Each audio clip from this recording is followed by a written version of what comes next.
Hi, this is Elliott. Did you know that you are 100% successful at all of your habits? Now that may sound strange, but when I heard that recently, I went, you're right. It doesn't take any energy in order to keep on doing all the habits you currently have, whether they're good habits or not so good habits, or downright bad habits. So let's talk about that in life and in chess. First in life, and then I have an illustration from a fun chess position that you may like to see. So in your own life, can you think of some habits that you have that you would really like to get rid of? How are you going to do that? What are they? Do you have a habit of eating too much? Of arriving late for all your meetings and having to apologize every single time? Do you procrastinate? Do you in school perhaps have fun first and then suddenly you don't have the time to finish your homework? Or do you also have some great habits, such as brushing your teeth every day, sleeping plenty, drinking water, all those kinds of things? How can you create good habits in your life to succeed? Let me illustrate first from this chess position. Watch. White plays e4, black plays e5. White plays knight f3, black plays knight c6, white plays bishop c4, black plays d6, white plays knight c3, black plays bishop g4, white plays h3, black plays bishop h5, and without explaining too much what all is going on here, white plays what looks like a blunder. How many times have you, if you're a chess player, made blunders time after time and lost the game and just things happen? Imagine black right now. White has played knight takes pawn.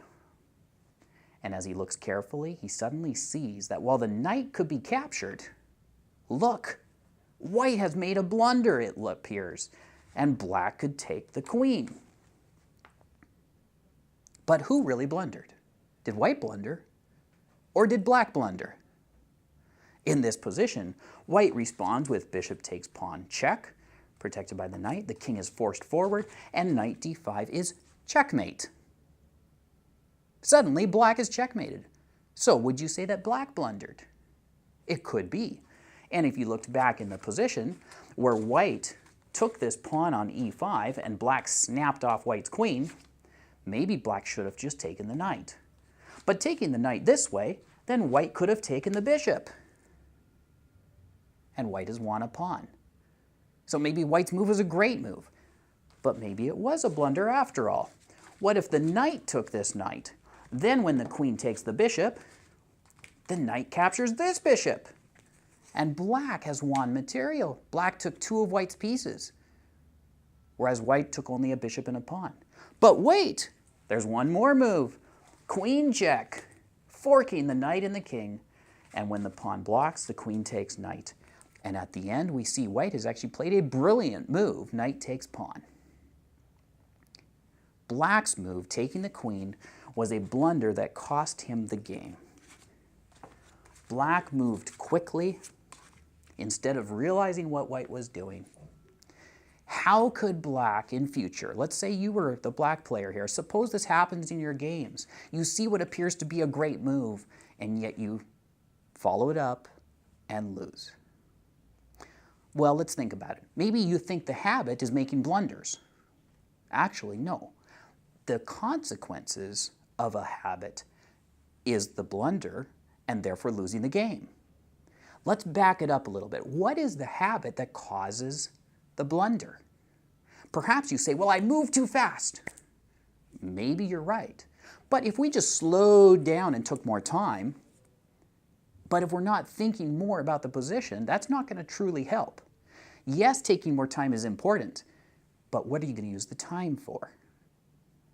3 things you should look for, and this is the habit you need to create to avoid blunders. When you are ready to make your move, like bishop takes queen, ask, what will my opponent do next? Can he do any checks, captures, or threats? And checks and captures are the most critical ones. And if you looked carefully and saw that, you would see that the only check is bishop takes pawn check after the bishop takes the queen. And then the only response is king here. And then if you keep looking for the checks, you would have found the checkmate. And therefore, you could have avoided the blunder of taking the queen. And so you see, the consequence was not the real habit. The habit was not looking at checks, captures, threats, and taking the time to do it. So how do we eliminate that bad habit? We need to create a good habit. And this is something true in the habits in life as well as chess. It's hard to just eliminate something. It's better to create a new habit that removes or overtakes the old. So in this case, the habit we need to form is to take the time to every single move look for checks and the captures and threats. So in every position, create that habit. Perhaps you need a reminder. Maybe you should sit on your hands. And when you realize you're sitting on your hands, that is a physical reminder that says, wait, have I looked at the checks and the captures and the threats? And if you do that over and over, they say it takes 21 days of practicing a habit for it to become part of the subconscious, part of where it's just natural. It takes no energy to do it. And that is really what a habit is, something that takes no energy to keep on doing. Bring that back to your life.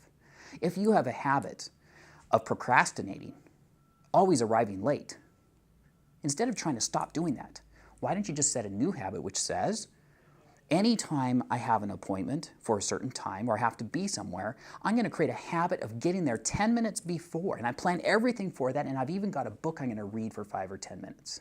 You have a little reward for getting there 10 minutes early. Or maybe if it's eating too much, create a habit that says, anytime I feel like eating, I'm going to pick up my water bottle and drink half a cup or a full cup. That's going to create a good habit that's going to help take away from the bad habit. So you see, in life as well as in chess, think about the habits you have, think about the consequences of those habits, and then figure out what is the positive habit that you need to form. And one last tip, try to form one habit at a time. If you try more than one, you're likely not going to succeed. One at a time, every 21 days, and you are on your path towards success in chess and life.